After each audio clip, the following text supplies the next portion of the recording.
ఎందుకు నెట్టేస్తే నా నా ఇరుముడు నేను సమర్పిస్తే చాలు, ఆయన ఇరుముడు ఏమైపోయినా పర్వాలే, అయ్యప్పని ఈడ్చుకుపోయినా పర్వాలే.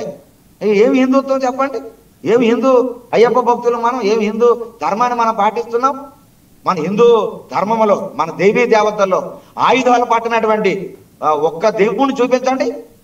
ప్రతి దేవీ దేవతల చేతుల్లో ఆయుధాలు ఉన్నాయి.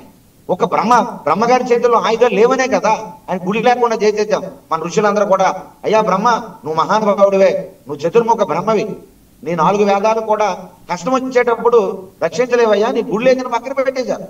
అటువంటి దుర్గమ్మ తల్లి 9 చేతుల్లో 9 ఆయుధాలు పట్టుకున్నటువంటి ఆ మృత్యుపాస్తము, ఖడ్గము, బాణము, విల్లు, శంఖము, చక్రము, కథ అన్ని పట్టుకున్నటువంటి ఆ మహాతల్లిని 9 రోజులు ఎంత ఘనముగా దేశవ్యాప్తంగా మనం పూజలు చేసుకుంటున్నాం.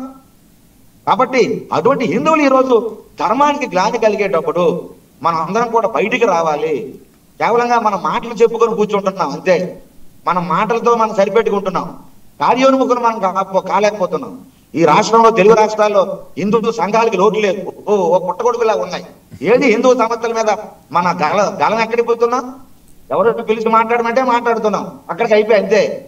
కాబట్టి వాసుదేవన్ గారు, ఇంత జరిగేటప్పుడు ఖచ్చితంగా ఆ స్వామిని కింద నెట్టేటప్పుడు మొత్తం వాళ్ళంతా కూర్చుండిపోయి బయట ఎంచగలగాలి. ఇదే ఇతర మతాల మీద చేయవేయమండి. ఇతర మతాలు మసీదుల మీద కానీ ఒక చిన్న రాత రాస్తేనే మొత్తం దేశం అంతా ఉలిక్కి పడిపోతుంది. ఒక నూపూరి శర్మ గారు ఒక మాట అన్నారు, ఖురాన్లో ఉన్నదే చెప్పారు ఆమె.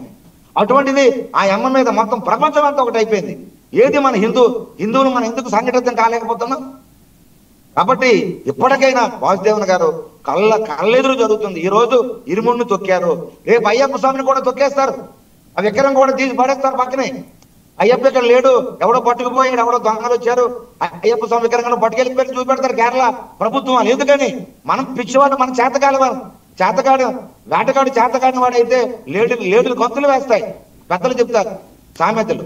అలాగే హిందువులు చేతకాని వాళ్ళు అయిపోతున్నారు, వాళ్ళు ఇష్టాలు రాజ్యంగా చేస్తారు. రేపు ఖచ్చితంగా శబరిమలలో అయ్యప్ప ఉంటే కదా ఇవన్నీ జరుగుతున్నాయి. అయ్యప్ప విగ్రహాన్ని బంగారు ఆభరణాలు చోరీ చేసిన వాళ్ళు అయ్యప్ప బంగారు విగ్రహాన్ని పట్టుకుపోవడం గ్యారంటీ ఏముందా? గ్యారంటీ చెప్పగలరా? రేపు ఏదో జరగకూడదు జరిగితే ఏంటి పరిస్థితి? అయ్యప్ప స్వామి లేడంటే, అయ్యప్ప స్వామి విగ్రహం దొంగతనం చేశారంటే అయ్యప్ప రక్షించుకోలేడయ్యా, ఇక భక్తులేం కాపాడుతాడు, పొండయ్యా పొండని తోసేస్తారు. అప్పుడేంటి ఎవరితో చెప్పుకుంటున్నాం మనం? వాసుదేవన్ గారు, ఖచ్చితంగా ఇది మొక్కమ్మడి దాడి జరుగుతుంది. ఈ పరిస్థితిలో ఖచ్చితంగా మన హిందూ నాయకులు మాట్లాడాలి, హిందూ ప్రజాప్రతినిధులు స్వచ్ఛందంగా మాట్లాడాలి, ముఖ్యమంత్రులు మాట్లాడాలి. బొట్టులు పెట్టుకోవడం కాదు, ఏదో సీట్లో కూర్చునేటప్పుడు బొట్టు పెట్టుకుని హారతి తీసుకోవడం కాదండి. ఖచ్చితంగా నిర్మమాటంగా ఈ ధర్మం మీద దాడి జరిగేటప్పుడు ప్రతి నాయకుడు కూడా తన ధర్మాన్ని రక్షించడం కోసం, శ్రీకృష్ణ పరమాత్మ ధర్మాన్ని గ్లాని కలిగేటప్పుడు భగవద్గీత ఉపదేశం చేసి ఊరుకున్నాడు ఆయన. 18 అధ్యాయాలు భగవద్గీత అర్జునుడు చెప్పేసి కథ సమాప్తం, వెళ్ళిపోదాం పద అన్నాడు పరమాత్మ. యుద్ధాన్ని జయించాడు. 701 శ్లోకాలు చెప్పిన తర్వాత అర్జునుడిని కార్యోన్ముఖుని చేశాడు. నకాంక్ష విజయం కృష్ణ నచరాజ్యం సుఖానిచ కిమునో రాజ్యేన గోవింద కిం భోగేర్ జీవితేనవా.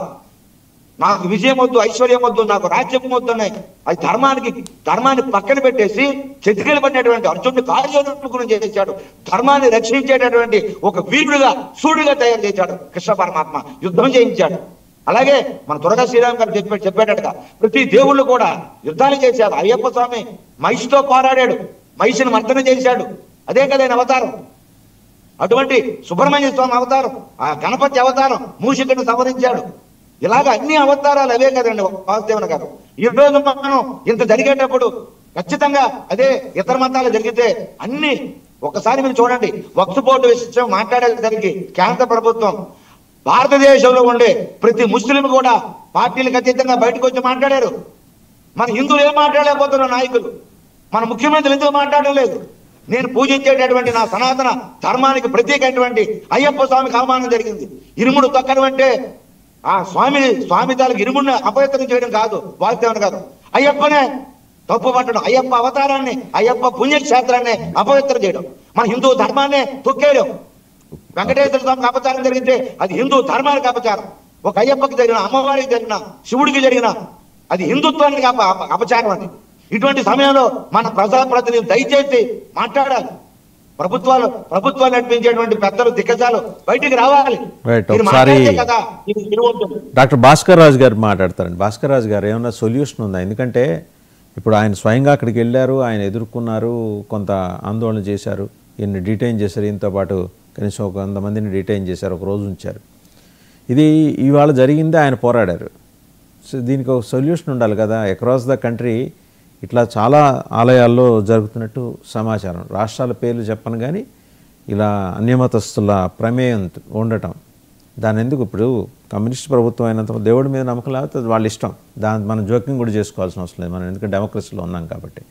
ఇది విచిత్రమైన వ్యవస్థ. డెమోక్రసీలో మనకి కమ్యూనిజం ఉంటుంది, అన్నీ ఉంటాయి ఇక్కడ. సో వాళ్ళు మానవచ్చు. బట్ ఒక టెంపుల్ అడ్మినిస్ట్రేషన్కి వచ్చేప్పటికి ఈ రకంగా అపచారాలు జరుగుతుంటే సెక్యులరిజం ఏంటంటే అన్ని మతాలకు